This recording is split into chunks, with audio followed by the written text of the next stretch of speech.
Society Man has moved up quickly into Derby contention, into the Derby field, and really was a bit of a surprise at 106 to 1 that he finished second in the Wood Memorial. But that race has turned into a crazy one. Last year it was big odds all the way around there as well. You see that he's owned by West Paces Racing, and he is trained by Danny Gargan, who also trains Dornoch. You see, he's got 5 starts, 1 across, and then for almost 200,000, got a second in the Wood. And the Withers was he was a complete non-factor, but he seems to be putting it together. We take a look at his pedigree, and you see that again, not a lot of stamina influences in the dosage profile, and the GSV is pretty good at 48.06. He's by Good Magic. So from that perspective, 1.25 miles shouldn't be an issue. And you see You Cheated is a black type mare. And you look at the conduit profile, you've got more stamina than you do speed. So I think it's a pretty good conclusion that Society Man's not going to have a problem with the distance. We'll just have to see if he can improve. You look at Good Magic, and certainly there's some really nice horses. He's become a very good sire. Muth, Blazing Sevens from last year. How'd he do that? Dornoch as well. Curly Jack Reincarnate. These are all horses who were on the Derby Trail. WH&L, escapologist to a degree. So, a bat flip. So there have been some, but one thing you can say, save for the first couple, at the top, a lot of them seem to be a little bit of a cut below than they were last year. As for Scotland, there's another one who came on the scene late. So it's just something to keep in mind that they're all pretty good runners, but pretty good, I think, is the term, save for Muth, really. Would seem to be the star of the get so far, and we just don't know about Dornoch exactly yet. So we look and see that there have been two get from Your Cheating, and Society Man's been the more successful of the two. So that really doesn't give us a whole lot of conclusions from there. Now we look at the running lines, and we do see that this horse was still a maiden going into the Withers, and it seemed a little too much too soon for a horse who, in his debut got a 7 and was set 7th, and then picked it up a little bit in 3rd, but did get it together in the maiden to finally break it after the Withers, which is certainly encouraging, and then ran a much improved race in the Wood Memorial. So this is a slow starter who appears to be, on the surface, getting it at the right time. So let's take a look at the Withers. We're going to look at the Withers and the Wood. The maiden it's a maiden. I don't know how consequential that is, but we'll take a look at the 2 stakes races and see what we see. Here's the Withers, and Society Man was a horse that that some people were talking about in this race. So there was, and I think it more had to do with his pedigree and getting the distance. Being by Good Magic doesn't hurt either, but.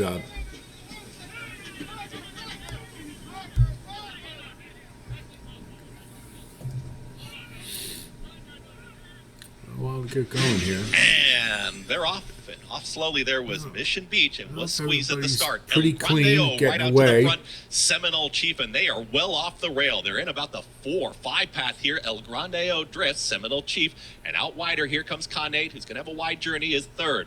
Now down towards the inside is Deposition, who's tucked right in behind those leaders. Also on a snug hold is Lightline as they really back off that early speed. In behind them comes Society Man, very tightly bunched here. Up on the outside, Uncle Heavy is going to be 4 wide as they move to the backstretch. He's right towards the rear. With the trailer. After the start, Mission Beach. Doesn't look too bad there, but seems to be losing ground fairly steadily. And they are well across the racetrack here as El Grandeo has been passed. It's Seminole Chief, who's now making up some ground in between. This really hasn't turned into that much of a field. These 3 now across the racetrack. Uncle Heavy is still wide. Light Line is in between horses. Depositions right there as well as El Grande O gave up the lead but is back for more to the inside. Still very tightly bunched here in the withers. 49.49. The half-mile time, El Grande O and now Conate. They press on and Conate's still ahead in front. Right to the inside, El Grande O. Seemed to take Society Man quite a while to get going. And you see he's starting to make a little bit of a move towards the back, but he's hopelessly out of it, particularly with 49 and 2. And the trailer is Speedrunner. Conate has the lead, and El Grande O is still trying to get back in front. Uncle Heavy is all in, is not cutting into the margin. Light Line is starting a rally here for Manny Franco. Is going to be a touch wide, but the front two have not come back to the field. And El Grande O is closing, back in but front. you'd have to say it's pretty much a mild effort at best. Uncle Heavy is trying to commence a rally, is making hard work. Light Line and He's not making much progress at all. But El Grande O is still there. El Grande O, here comes a run from Uncle Heavy, and Uncle Heavy in between horses. Deposition on the far outside. Light Line right there. El Grande O needs the wire. Uncle Heavy late. It's a photo That's finish. Just such a bad beat. El Grande never should have lost that race. So kind of a mediocre effort for Society Man, particularly given the slow times, and maybe you can forgive him a little bit because as a closer it was rather difficult to close into that, but didn't bother Uncle Heavy, so not a good race. The Wood, and we should note that between the Withers and the Wood, Society Man did break his maiden at a mile, so it was a one-turn effort and a rather slow one at that. I think it was 1:39 was the final time, but he did break his maiden and ran more professionally. But we'll take a look at that and how it compares to the other two with it when we do take a look at the pace fraction. So rest assured, we will take a look at it. And they're off, and Uncle Heavy off. You see they're off pretty cleanly. Resilience right out to the front. Lonesome Boy is in that early mix, and there's Evening News. Evening News, and Kind of Eric bunched Cancel will push the tempo. Resilience is going to take back. Just had to check briefly there in second. Outside of that one comes Lonesome Boy. Then comes Deterministic, who's settled into fourth. Is to the inside of Society Man, who's now a shared fourth. They share that fourth and fifth position. Society Man, the stablemate of Dornoch, you see wearing the same silks, and he's up near the pace this time, which was a big surprise. Rating, and as I've mentioned before, I always like to see that. That tells me a horse is getting better, and that he's getting more comfortable managing his speed, and they can keep him a little closer. And this was a good example of it because he's in pretty good position there, maintaining position. John Velasquez from third. Then behind them, at the rail is Deterministic, still sharing that spot with Society Man. Deposition with an early move. Deposition has now taken sixth, and behind that is Merit in seventh with less than a half mile to go. They went 47.49 for a half mile time. They've got to catch the fractions of 47 and 2. That's pretty decent. Here comes Resilience moving in closer. Deterministic will Society Man is in good position here, and he's got some runs, so he's making a move. Uncle Heavy, Tuscan Sky, Protective from the back of the field. They're all making a charge for the lead. Lonesome Boy will swings out, and he's right there. He's got every chance. Presses on, and just can't get to Resilience. 2, 3 widening lengths. Society Man is in the clear. Oh, Changes we had a spill leads. there. Deposition clipped heels and went down. It was Resilience who's opening up. Is up by 2.5. And he is keeping on. He just can't get to Resilience, but he is keeping on and making some progress. And it's Resilience who's clear. Is up by very game effort. Much improved. So this is a horse that has definitely had a progression, and the light bulb may have gone off. So if we take a look at the pace numbers, it is pretty revealing, and I think it does indicate that this is a horse that is progressing and has definitely the light bulb has gone off, I think. Now, if we look at the Withers Stakes, we'll see that the fractions were rather slow, and Society Man breaking and being in the rear, that just was kind of a killer to his race. And you see, he really didn't close very well. He just sort of ran around the track. Really, his fractions were diminishing, and not in a good way, particularly for a horse who's towards the rear. So really, just kind of a throw-out race. Just didn't have it that day for one reason or another. Now, we didn't look at the maiden special weight, but it wasn't a one-turn mile. But the thing it does note is you definitely see some improved fractions, particularly early on. He's closer to the pace and maintains it into the second fraction. Now, he does drop off towards the end. But being a little closer to the pace at a one-turn race where you're going more all out, then you don't have that breather that you get at a mile and an eighth. That isn't bad, and it's certainly a marked improvement over the Withers. So there's a glimmer of hope here. Now you get to the Wood, and a pace that was certainly more honest than the Withers. You see, the more important thing is that he was closer to it, which to me shows a sign of improvement. And he made that middle move in the second fraction to get more into the race.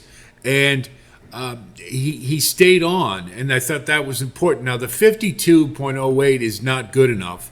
That's true. And it does kind of speak to the Wood Memorial. You know, Resilience ran a nice race, and so did Society Man, but the rest of the field left something to be desired. So what you can say about Society Man is this horse is improving, which you certainly want going into the Derby.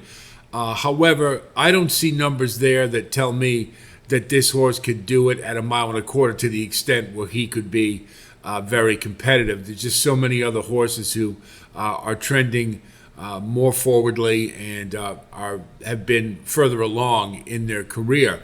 But I will say, I do think this horse can keep running, and that is something to keep in mind. And certainly another jump maybe can get him underneath, and you know you're going to get a monster price. So he's one to think about just for those purposes, based upon what I've seen from the pace study and just in overall watching him in his races. But I don't think he's a win candidate. So we'll take a look at issues. Is he going to take another jump? That's really the big question. He would certainly need to.